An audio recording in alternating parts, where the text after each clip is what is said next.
Sir, আমার প্রশ্নটা হলো, বর্তমান প্রেক্ষাপটে বলা যায় আমরা খুব খারাপ সময় পার করছি।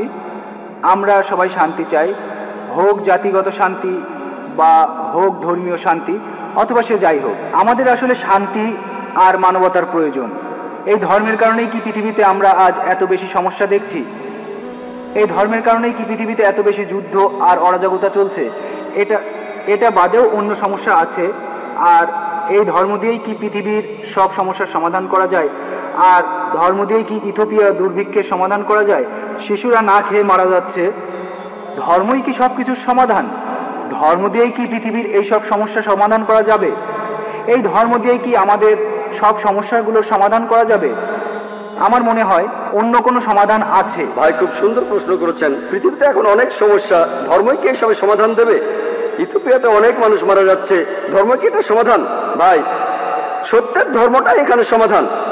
আল্লাহ পবিত্র কোরআনে বলছেন, সূরা আল ইমরানের 19 নম্বর আয়াতে উল্লেখ আছে, ইসলাম, একমাত্র গ্রহণযোগ্য দিন হলো আল্লাহর কাছে নিজের ইচ্ছাকে সমর্পণ করা।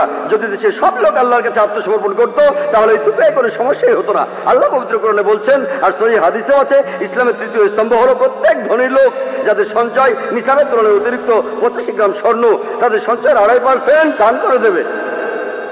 যদি সব লোক দান করত, দারিদ্র বলে পৃথিবীতে কিছুই থাকতো না। ইথিওপিয়া তো অবশ্যই পুরো পৃথিবীতে একটা মানুষও না খেয়ে মারা যেত না। আপনি কি জানেন পৃথিবীর সবচেয়ে 3 জন ধনী লোক, সবচেয়ে ধনী 3 জন, তাদের সম্পদের পরিমাণ 48টা গরিব দেশের জাতীয় আয়ের সমান। সবচেয়ে ধনী 3 জন, যদি এই 3 জন যাকাত দেয়, মানুষের অনেক সমস্যার সমাধান হয়ে যাবে।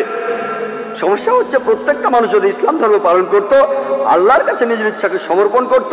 আপনি একটা সমস্যার কথা বললেন, যে সমস্যার কথাই বলেন না কেন, আলহামদুলিল্লাহ পবিত্র কোরআনে সেই সমস্যার সমাধান দেয়া আছে। সত্যের ধর্ম পালন করুন, সত্যিকারের শান্তি পাবেন।